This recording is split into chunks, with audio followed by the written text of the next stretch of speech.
राष्ट्रीय panchayat news. Samajwadi party के अध्यक्ष अखिलेश यादव से बगावत करने के बाद मुलायम सिंह यादव की छोटी बहू अपर्णा यादव बीजेपी में शामिल हो गई हैं, लेकिन 2 साल बाद भी उन्हें पार्टी की ओर से कोई बड़ी जिम्मेदारी नहीं मिली है। ऐसे में कयास लग रहे हैं कि अपर्णा वापस सपा में आ सकती हैं, जिस पर अब डिंपल यादव ने प्रतिक्रिया दी है। यूपी की मैनपुरी सीट से प्रत्याशी बनाए जाने के बाद से ही डिंपल यादव अपने चुनावी क्षेत्र में सक्रिय हैं। वो लगातार कार्यकर्ताओं से मुलाकात कर रही हैं और चुनाव प्रचार में भी जुटी हैं। शुक्रवार डिंपल यादव मैनपुरी पहुंची थी, जहां पत्रकारों ने उनसे अपर्णा यादव को लेकर सवाल पूछा कि अगर वो सपा में वापस आती हैं तो क्या आप उनका स्वागत करेंगी।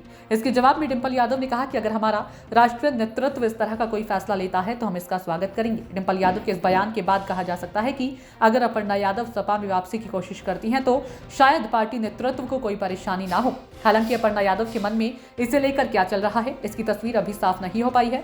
दरअसल 2022 विधानसभा चुनाव से पहले अपर्णा यादव सपा अध्यक्ष अखिलेश यादव से बगावत के बाद बीजेपी में शामिल हो गई थी। तभी से उन्हें बीजेपी में कोई बड़ी जिम्मेदारी दिए जाने के कयास लग रहे हैं, लेकिन 2 साल बाद भी पार्टी में उन्हें कोई बड़ी जिम्मेदारी नहीं मिली है। वो अब भी बीजेपी में एक सामान्य कार्यकर्ता के तौर पर ही काम कर रही हैं। पिछले दिनों उन्होंने दिल्ली में बीजेपी के राष्ट्रीय महामंत्री सुनील बंसल से भी मुलाकात की थी, जिसके बाद उनके चुनाव लड़ने के कयास फिर से तेज हो गए हैं। बीजेपी ने 51 सीटों पर अपने प्रत्याशियों के नामों का ऐलान पहले ही कर चुकी है। बाकी बची सीटों पर नामों को लेकर मंथन चल रहा है।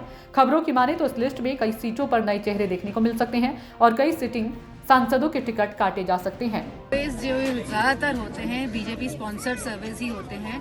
जिस तरह हमको देखने को मिला है जो बॉन्ड वाला जो मसला आया है और जो चंदा इतना मिला है बड़ी बड़ी पार्टियों को, तो मैं समझती हूँ इस तरह के सर्विस का अभी कोई औचित्य नहीं। मैं समझती हूँ कि आदरणीय शिवपाल जी का जो कैंडिडेचर है बहुत दिनों पहले ही घोषित हो गया था, तो उस टाइम उन्होंने ट्वीट नहीं किया। अब जब मैदान पे हैं आदरणीय शिवपाल जी और मजबूती के साथ जो लड़ रहे हैं चुनाव और जो ये सीट निकल के आने वाली है भारी बहुमत से समाजवादी पार्टी ये सीट जीत रही है, तो कहीं ना कहीं खलबली मची है। अपर्णा यादव की सूचना आ रही है सपा में शामिल हो सकती है, आप स्वागत करेंगे?